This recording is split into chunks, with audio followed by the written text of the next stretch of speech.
One of the new rail cars for the Hilltop Link expansion has been delivered. An underwater marina cleanup recently took place. And we have information on how to make finding parking in Tacoma easier. All that just ahead on Tacoma Report.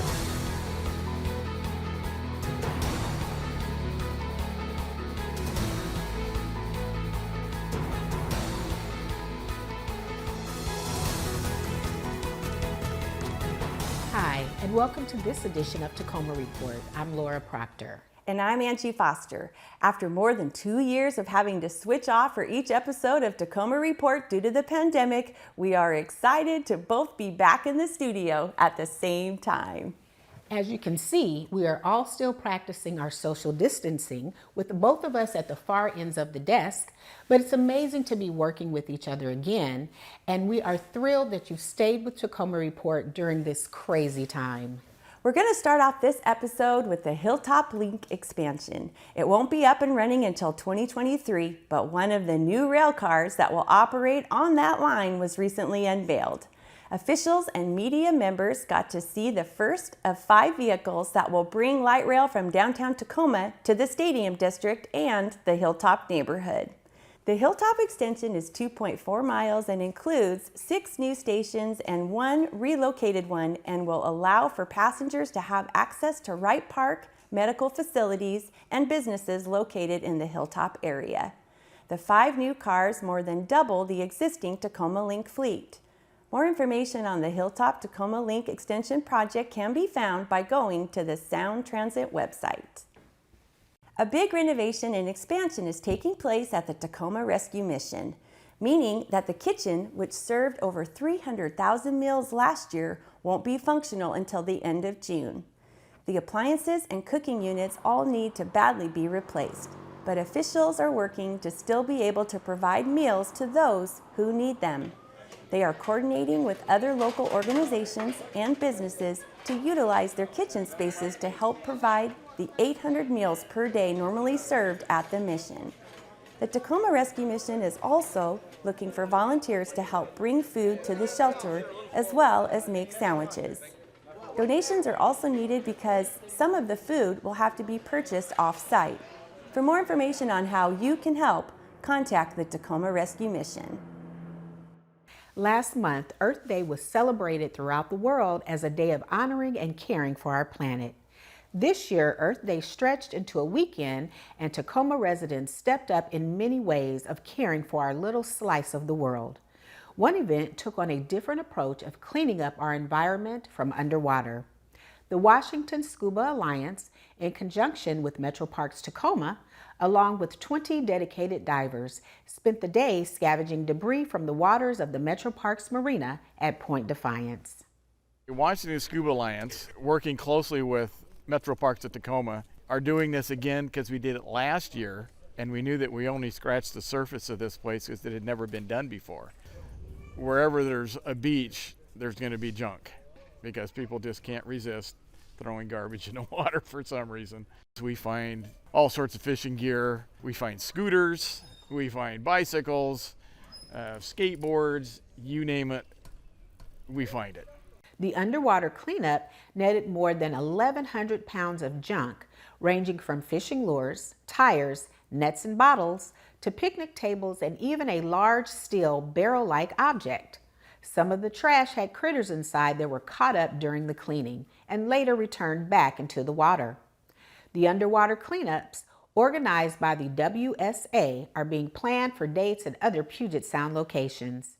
For more information, dive into their website at wascuba.org. There was also some big Earth Day doings at Hilltop Heritage Middle School, where they celebrated the installation of their What's Up solar project with students, staff, community members, and funders, including Tacoma Public Utilities. The solar panels were funded in part by a grant from Tacoma Power's Evergreen Options program that supports local renewable energy development projects. The 250 solar panels will allow the school to generate a portion of their own renewable energy and sell any extra back to the utility. The grant from Tacoma Power that helped pay for the solar panels is funded entirely by Evergreen Option participants. By participating in evergreen options, customers purchase power generated by wind and solar too. Programs and grants like this support and grow Tacoma's green economy. Bike Month is back in May 2022. This celebration invites all Tacoma and Pierce County community members to enjoy a variety of bicycle-related activities and events. One event that's taking place all month long is the Bike Everywhere Challenge through Pierce Trips. Bike to any destination in Pierce County and log at least 10 bike trips on the Pierce Trips calendar for a chance to win prizes. For more information about Bike Month and to view a full list of activities, visit bike253.com. COVID-19 vaccines are constantly in the news with improvements and opportunities for second booster doses and even pediatric dosages. According to the Tacoma Pierce County Health Department, booster shots are currently available for adults 50 and older and for those with compromised immune issues. For locations near your area or for additional information on COVID vaccines, log on to their website. You'll find a vaccination locator of facilities located throughout the Pierce County region.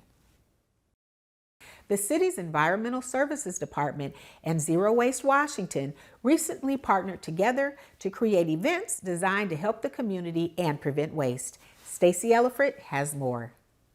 2 special events took place this past April during Earth Month. The first was an opportunity to donate broken or worn furniture at the Tacoma Recycle Center.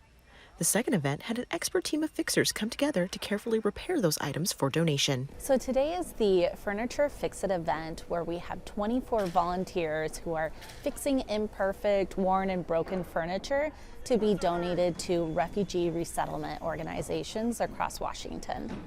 This is our very first time hosting this event, so it's really exciting to see how many people have been interested in volunteering or donated their imperfect furniture for us to fix.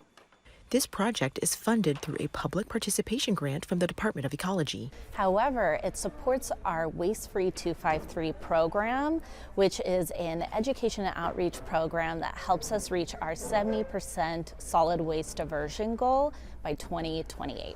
Zero Waste Washington is a statewide nonprofit that drives policy change for a healthy and waste-free world. What we do on the ground is we work on different community-based projects, and this project is just fits so much in our mission. We've been involved in repair efforts across Washington state for the last 5 years. We decided to launch this project, and we were so lucky to get the grant from the Department of Ecology to cover this pilot. We hope for a great success of this program, though it's a pilot. We're just learning, we're trying to understand what works, what doesn't. The grant was received in 2021 and covers 2 years of efforts. We are very sure that there is a huge need to rescue furniture, and there will be need for all the families that need this furniture. So we hope to go on. This event is the first one. We're planning 6 similar events in the close future, and we also have ongoing efforts to repair furniture in workshops and garages of our amazing fixers. So even though the grant covers us until next year, we hope to continue working. Participants took part in these events by donating furniture, but this project also has the help of volunteer fixers. We have woodworkers, we have upholsterers, people who know how to clean and work on leather. We have some handy volunteers who can do anything, and people working on different stations. You need sanding, you need painting, you need refinishing, staining. All those people have day jobs, and they're just volunteers who want to contribute to the cause. It's wonderful to see so much knowledge and also knowledge sharing. We have some people who are not as skilled but just learning the skill. So apprenticeship is a big part of our program and a component. Sometimes we match less skilled people to the ones with more experience. So this way there is also a lot of knowledge sharing happening. These events serve as a reminder that older, broken, or unused furniture can get a second chance to be useful. We also hope that everyone who lives in Tacoma, instead of throwing their furniture away, donate it to a good cause. For Tacoma Report, I'm Stacy Ellifrit. To learn more about Zero Waste Washington and to join their mailing list to find out about future Furniture Fix-It events, visit their website. The Tacoma Police Department recently held its annual awards ceremony at its headquarters to celebrate the best of the best from 2021. The celebration was attended by families, friends, and many in the department. The department annually recognizes several accomplishments, including Detective of the Year, Officer of the Year, Employee of the Year, and Explorer of the Year. All were presented their award by Chief of Police Avery Moore, who recognized the sacrifice officers make and the opportunity to celebrate them. We take a lot for granted for what we do, and it's a sacrifice that's required, the dedication that's required, the focus that's required, and the love and kindness that's required. So when you have an opportunity to say thank you in a big, glorious way, it's just awesome. The department also recognized last year's Employees of the Month, 18 Awards of Merit, 8 Medals of Merit, 4 Life-Saving Medals, 12 Distinguished Service Medals, and a Medal of Valor. Chief Moore also welcomed new Deputy Chief Paul Younger, Assistant Chief Tamara Floyd, and Chief of Staff Curtis Hairston. Congratulations to all Tacoma Police Department employees on your well-deserved awards. To learn more about the Tacoma Police Department, visit tacomapolice.com. Did you know there are several new, enhanced, and existing programs available for downtown Tacoma parking? From shared parking accounts to regular parking permits, there's an option that's right for many drivers' needs. Paying for parking also has gotten a lot easier through the Flowbird mobile payment app. Simply download the app and set up an account to pay for both on-street paid parking as well as at participating paid lots around the city. For a full listing of available parking services and to download the Flowbird app, visit cityoftacoma.org/parking options. Area businesses are partnering with Tacoma Public Utilities to help control their costs. Mike Ziak takes us inside one grocery store that's taking advantage of incentives that are making them even greener. Controlling the costs of groceries is a dynamic process. Take, for example, lights and refrigerators. A typical grocery store's lighting and refrigeration represent a large percentage of cost to operate. So it's easy to understand that these systems are areas a store will target to help improve their bottom line. And to find a solution, one area grocery store turned to Tacoma Power. With Tacoma Power's help, Safeway was able to plan and implement an energy-saving conversion strategy. Jeff Gascoigne from Tacoma Power worked closely with the installation contractor to provide guidance on energy-efficient lighting.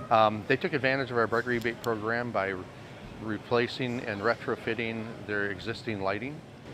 The Safeway on East 38th Street replaced its lighting and took advantage of Tacoma Power's Bright Rebates commercial lighting program to replace their existing fluorescent lighting system with LEDs.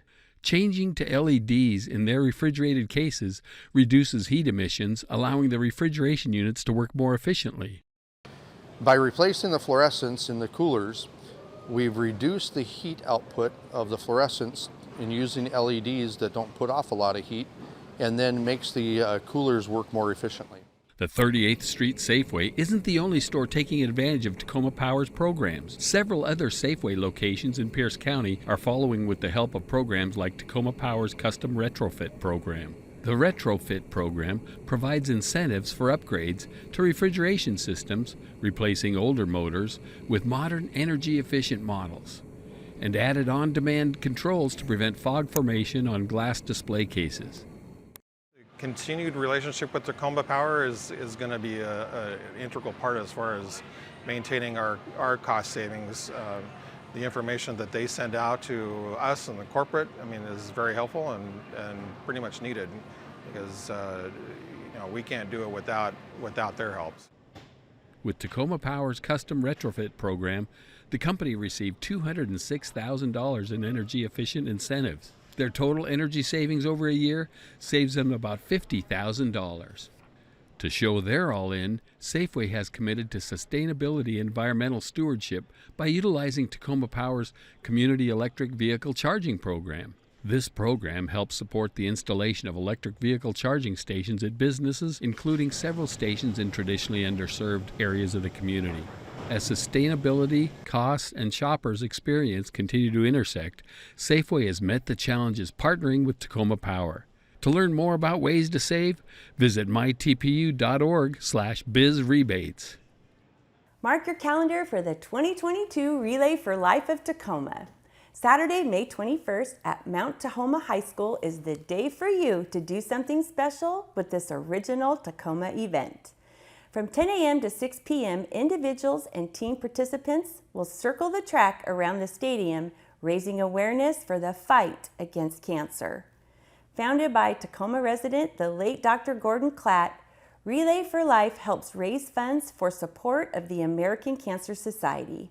If interested in forming a team or getting involved with Relay for Life of Tacoma, contact them at their website, tacomarelay.org. And finally, with the weather starting to warm up, now is the perfect time to enjoy a visit to the Point Defiance Zoo and Aquarium. Not only can you see and learn about the magnificent animals, but there's some fun events coming up over the next couple of months that you'll want to discover. On June 5th, the zoo is putting on a garden tour called Deserts and Baja, which will feature plants that have adapted to dry landscapes and how they help us save water. If you're a Zoo Society member, you'll want to make sure you have June 16th marked down for an after-hours event where you can meet the animals in their habitats and get up close during encounters. This is for Zoo Society members only. Then on June 17th, you can explore the shore and discover the world of low tide at Owen Beach. This is a free event. The weekend of June 25th and 26th, come celebrate Pride in our LGBTQ community with a Pride-themed scavenger hunt at the zoo and watch animals enjoy unscheduled rainbow-themed enrichments all weekend. And on July 3rd, another garden tour will take place, this time featuring backyard pollinators and how you can attract bees, hummingbirds, and butterflies to your backyard. All of this and more information about other events taking place at the Point Defiance Zoo and Aquarium can be found online. That's all the time we have on this edition of Tacoma Report. A great way to find out about the services the City of Tacoma has to offer is by going to cityoftacoma.org. We leave you now with more of the sights you can expect during the 2022 Relay for Life, Saturday, May 21st. Get your walking shoes on and stand by for a day of fun for a worthy cause uniquely Tacoma. Until next time, I'm Angie Foster. And I'm Laura Proctor. Thanks for watching.